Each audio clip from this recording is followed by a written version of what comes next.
Hello guys, कैसे हैं आप लोग। आशा करता हूँ आप सभी अच्छे होंगे और अपने एग्जाम्स की बढ़िया तैयारी कर रहे होंगे।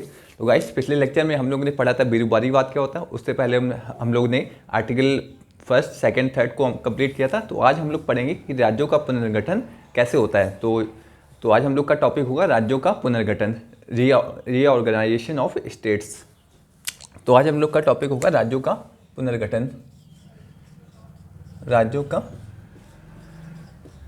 पुनर्गठन, स्टेट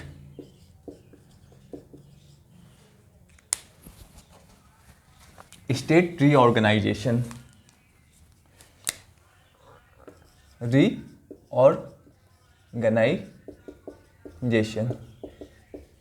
तो we will study today state reorganisation. तो आज का हम लोग का टॉपिक है राज्यों का पुनर्गठन। तो जो विद्यार्थी इस चैनल पे पहली बार जुड़ रहे हैं तो उनसे रिक्वेस्ट है इस चैनल को सब्सक्राइब कर लीजिए, अपने दोस्तों के साथ शेयर करिए और बेल आइकन पे जरूर प्रेस कर दीजिए, जिससे आने वाली वीडियोस का नोटिफिकेशन आप सभी को मिल सके। तो हम लोग और इस चैनल पे हम लोग GS2 का पूरा सिलेबस कंप्लीट करेंगे। GS2 में पॉलिटी हो गया, पॉलिटी के साथ साथ हम लोग IR को भी कंप्लीट करेंगे और उसके बाद जब हम लोग का GS2 का सिलेबस कंप्लीट हो जाएगा तो उसके बाद हम लोग पॉलिटिकल साइंस के ऑप्शनल को जितना बचा हुआ सिलेबस है उसे भी कंप्लीट करेंगे। तो आज का हम लोग का टॉपिक है राज्यों का पुनर्गठन। तो इसकी शुरुआत होती कहाँ है राज्यों के पुनर्गठन से, तो उसको समझते हैं। जब 1947 में भारत आज़ाद हुआ, 1947 के समय जब भारत आज़ाद हुआ तो उस समय भारत में दो भूभाग थे। पहला एक ब्रिटिश प्रांत था, ब्रिटिश प्रांत, दूसरा था देसी रियासत, देसी रियासत। तो ब्रिटिश प्रांत तो हमें आज़ादी मिल गई अंग्रेजों से, तो यहाँ पे अंग्रेजों का शासन था, ये अंग्रेजों के नियंत्रण में था और ये यहाँ पे देसी राजा रजवाड़े शासन करते थे, राजा रजवाड़े शासन करते थे। और जब देश आज़ाद हुआ तो उस समय 552 देसी रियासतें थी,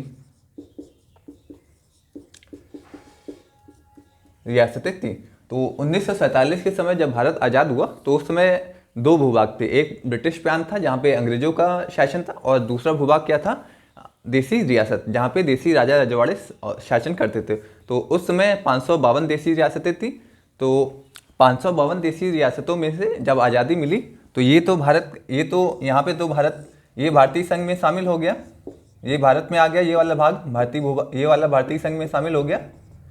लेकिन जो ये वाला भाग था इसमें 552 देसी रियासतों में से 549 देसी रियासतें भारत में शामिल हो गई।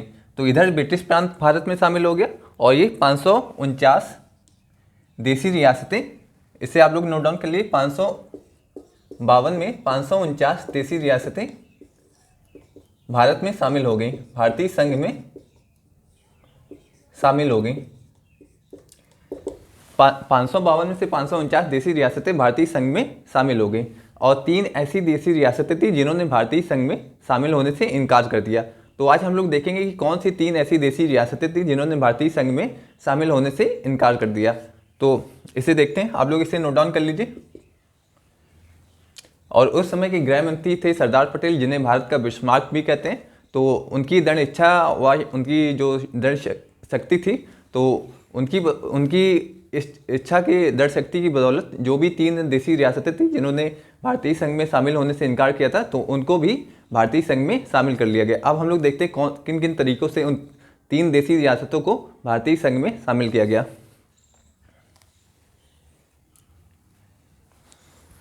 552 में से 549 भारतीय संघ में शामिल हो गए थे। तो इनके पास ऑप्शन था कि इन्हें या तो ये भारत में जाएंगे या तो ये पाकिस्तान में जाएंगे। लेकिन सरदार पटेल के जो नेतृत्व के कारण 552 में से 549 तो देसी रियासत में अपने आप शामिल हो गए।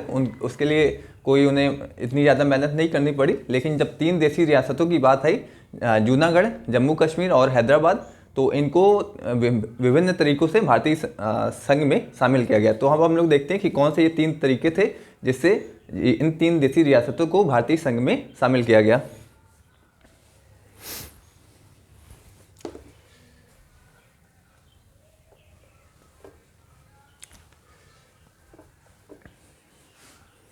तो 549 देसी रियासतें भारतीय संघ में शामिल हो गई, 3 ने शामिल होने से मना कर दिया। ये 3 देसी रियासतें कौन सी? 3 देसी रियासतों ने शामिल होने से मना कर दिया। ये कौन सी 3 देसी रियासत थी?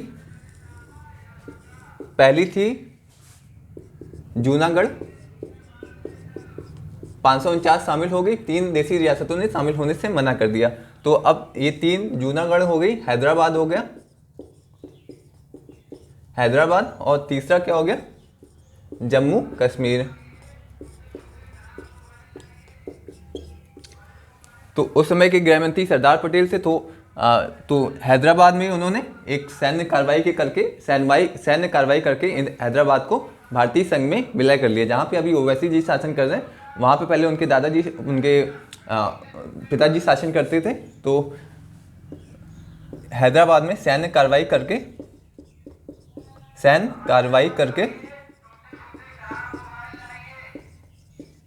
भारतीय संघ में विलय कर लिया गया।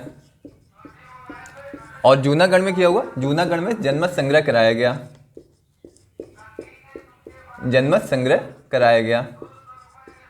संग्रह का क्या मतलब है कि लोग तय करेंगे कि उन्हें भारत में रहना है या पाकिस्तान में जाना है। तो लोगों ने तय किया कि उन्हें भारत में रहना है। जनमत संग्रह, जैसे जब ब्रिटेन यूरोप से अलग, ईयू से हुआ था, यूरोपियन यूनियन से अलग हुआ था, तो ब्रिटेन में भी जनमत संग्रह हुआ था, तो जिसे ब्रेग्जिट कहते हैं। जब ब्रिटेन यूरोपीय यूनियन से अलग हुआ तो उससे क्या कहते हैं? ब्रेग्जिट। और इसके लिए भी ब्रिटेन में जनमत संग्रह हुआ था, जिससे ब्रिटेन यूरोपियन यूनियन से अलग हुआ था। तो जनमत संग्रह से कराया गया और ये भारतीय संघ में शामिल हो गया। और इधर क्या किया गया? इधर सैन्य कार्रवाई करके इसे भारतीय संघ में विलय कर दिया, भारतीय संघ में मिला लिया गया। और इसके बाद जम्मू कश्मीर में क्या हुआ? जम्मू कश्मीर में उस समय हरि सिंह शासन कर रहे थे। हरि सिंह शासन कर रहे थे। तो हरि सिंह ने एक विलय पत्र पे हस्ताक्षर करके भारतीय संघ में विलय कर लिया। विलय पत्र पे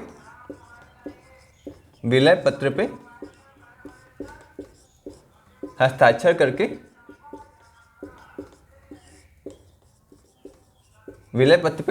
करके भारतीय संघ में विलय कर लिया। तो ये तीन तरीके थे जिससे जम्मू कश्मीर, जूनागढ़, हैदराबाद को भारतीय संघ में शामिल किया गया। तो आप लोग के लिए थोड़ा सा बस इसमें समझने की ज़्यादा ज़रूरत है कि कैसे इन 3 देसी रियासतों को भारतीय संघ में शामिल किया गया। इतना कोई आपको याद करने की कोई ज़रूरत नहीं है। तो जब ये 3 देसी रियासतें शामिल हो गई भारतीय संघ में, तो भारतीय संघ में क्या क्या शामिल हो गया?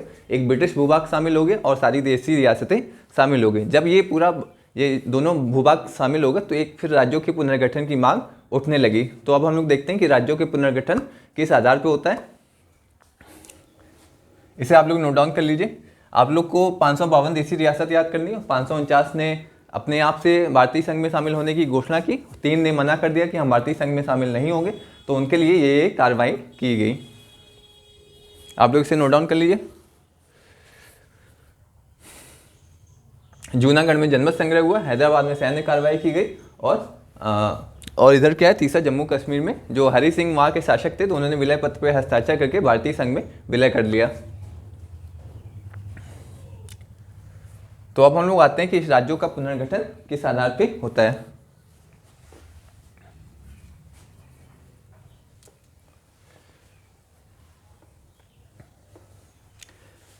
तो जब देसी रियासतें व जितने भी ब्रिटिश भूभाग भारतीय संघ में शामिल हो गए, तो एक तरह से राज्यों के पुनर्गठन की मांग उठने लगी। पहले हम लोग पुनर्गठन का एक बार मतलब देख लेते हैं क्या होता है। पुनर्गठन का मतलब होता है नए राज्यों का निर्माण, या जो पुराने राज्य हैं, पुराने राज्यों की सीमा में परिवर्तन,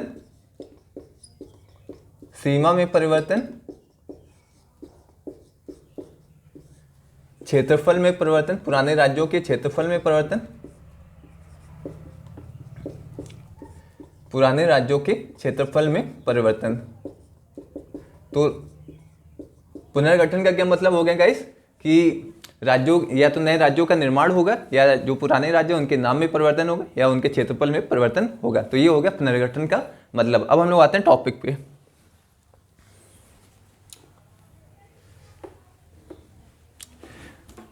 जब एक मिनट गाइस,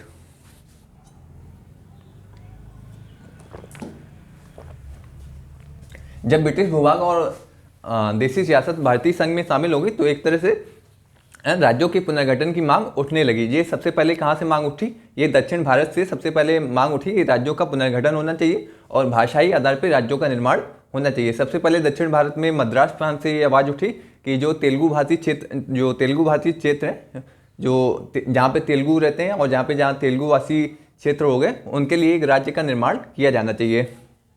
तो जब ये मांग उठी कि राज्यों का पुनर्गठन होना चाहिए, तो जो उस समय की कांग्रेस सरकार थी तो उन्होंने कई तरह के आयोग बनाए, कई तरह की समितियां बनाई। तो आज हम लोग देखेंगे कौन कौन से आयोग बने। तो पहला आयोग बना धड़ कमीशन। 1948 में पहला कमीशन बनाया गया, धड़ कमीशन। उसके बाद आएगा एक जेवीपी समिति बनाई गई, उसके बाद फजल अली कमीशन बनाया गया। तो इन तीनों कमीशन को हम लोग पढ़ेंगे। तो पहला कमीशन देखते हैं, धड़ कमीशन। धड़ कमीशन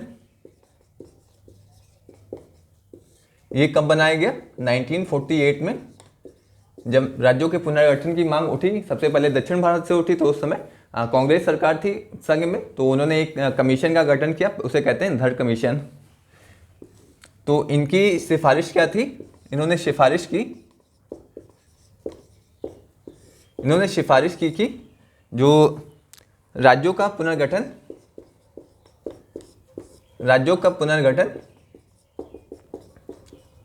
भाषाई आधार पे नहीं होना चाहिए। तो इनकी सिफारिश क्या थी कि राज्यों का जो भी नए राज्यों का निर्माण हो रहा है, उनको भाषाई आधार पे उनका निर्माण नहीं किया जाना चाहिए। तो फिर किस आधार पे किया जाना? एक प्रशासनिक आधार पे राज्यों का निर्माण किया जाना चाहिए। राज्यों का निर्माण इस तरह से होना चाहिए कि उस राज्य का प्रशासन आसानी से चलाया जा सके। तो उन्होंने भाषाई आधार पर राज्यों के निर्माण की मांग को अस्वीकार कर दिया। राज्यों का पुनर्गठन भाषाई आधार पे नहीं होना चाहिए। भाषाई आधार पे नहीं होना चाहिए। तो ये उनकी पहली सिफारिश हो गई। और इसके बाद इन्होंने दूसरी सिफारिश क्या थी? राज्यों का निर्माण एक प्रशासनिक आधार पे होना चाहिए। दूसरी क्या होगी? प्रशासनिक आधार पे राज्यों का निर्माण होना चाहिए। तो इनकी ये धड़ कमीशन 1948 में बनाया गया था। इन्होंने दो सिफारिश की कि राज्यों का पुनर्गठन भाषाई आधार पे ना हो, और राज्यों का पुनर्गठन किस आधार पर होना चाहिए? प्रशासनिक आधार पर राज्यों का निर्माण होना चाहिए। तो इसे आप लोग नोट कर लीजिए।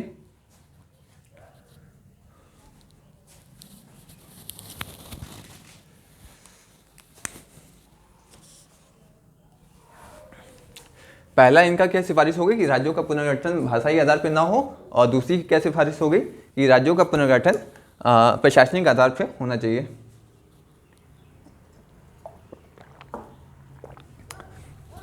अब धड़ कमीशन की सिफारिशों के बाद एक नया कमीशन बनाया गया।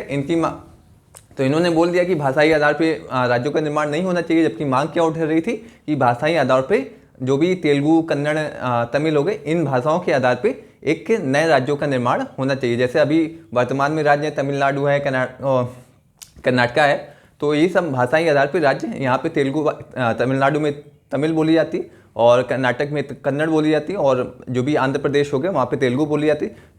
तो इसी तरह की मांग 1947 के समय चल रही थी। तो जब इन्होंने भाषाई आधार पर राज्यों के निर्माण की मांग को अस्वीकार कर दिया, तो और आंदोलन और तीव्र हो गया कि भाषाई आधार पर राज्यों का निर्माण होना ही चाहिए। तो इसके लिए कांग्रेस सरकार ने एक समिति गठित की।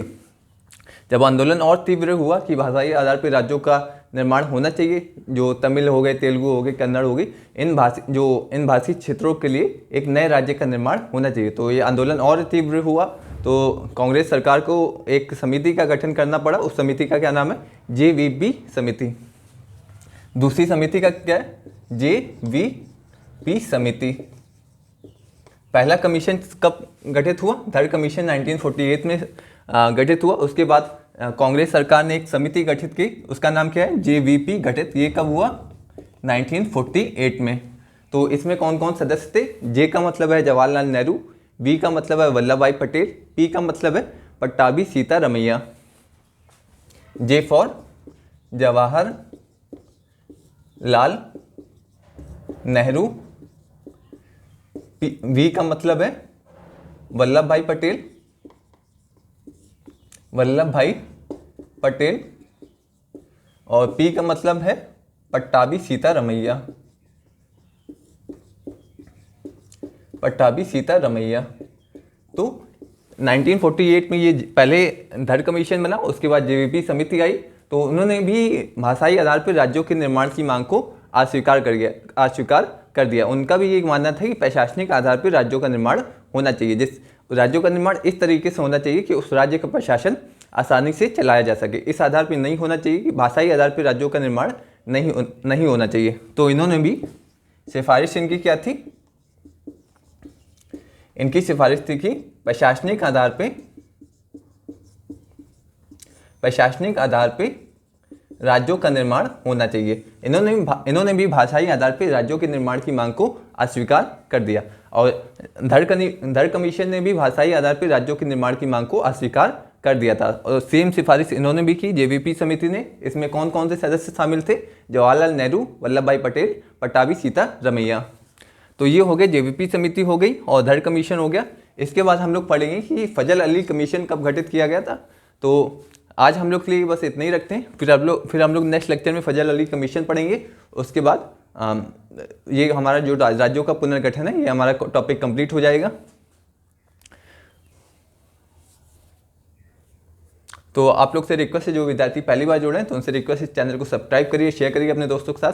और मिलते हैं नेक्स्ट लेक्चर में, जहाँ पे हम लोग पढ़ेंगे फजल अली कमीशन कब गठित किया गया था और उनकी क्या क्या सिफारिशें थी। तो आज मिलते हैं नेक्स्ट लेक्चर में। Thank you so much guys.